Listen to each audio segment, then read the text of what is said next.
তুলে দেন। এখন আইন হাতে তুলে নিবেন না, এই করবেন না, সেগুলো এইসব সময় চলে গেছে। নিজের প্রোটেকশন নিতে দেন, না ছাড়া বাঁচতে পারবেন না। আমি সবাইকে বলবো, নিজের নিরাপত্তা নিজে বিধান করেন। আমরা গুলি কয়েক হিন্দু মাত্রা রাজপথে এসেছি, আর হিন্দুরা তারা কিন্তু ঘরে বসে আছে। আমি বলতে চাই, আপনাদের কি দেওয়ালে কি থাকেনি? আপনাদের সন্তান মা বোনেরা কি আজকে সংখ্যার মধ্যে আছে? যদি থাকে তাহলে আপনারা কেন আজকে এরকম একটি ক্লান্তিকালে আজকে আমাদের রাজপথে অবস্থান থেকে কেন বিরত আছে?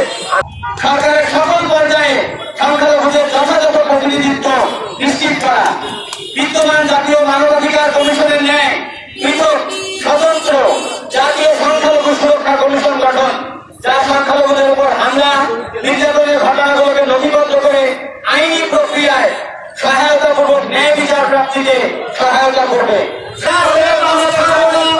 আপনারা কেউ ভয় পাবেন না, মৃত্যু আমাদের হবে।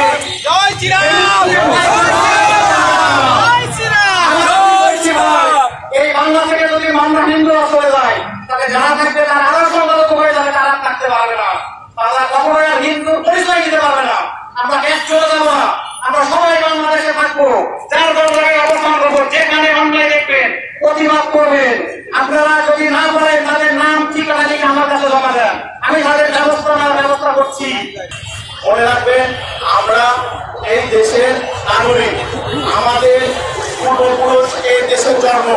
আমরা যত বিপত্তি হোক এই দেশ থেকে একটি পাও নড়বো না।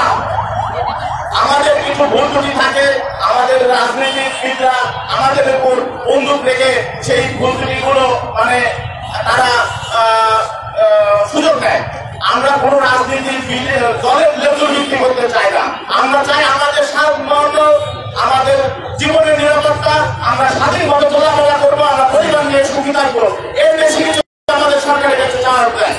যদি আমাদের নিরাপত্তার জন্য আমাদের চাচা করা লাগে, আমরা পরবর্তীতে হামলা হয়, বাড়িঘর বা অন্যান্য কোন ধ্বংসযজ্ঞ চলে আমাদের উপরে, আমরা পরিবার নিয়ে সবাই একসাথে মাঠে নেমে আসবো। আমার সোনার বাংলায়,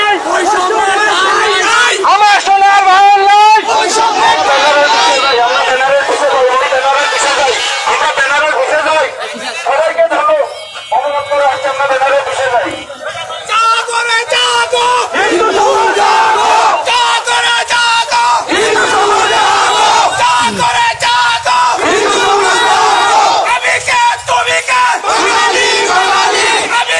তুমি কে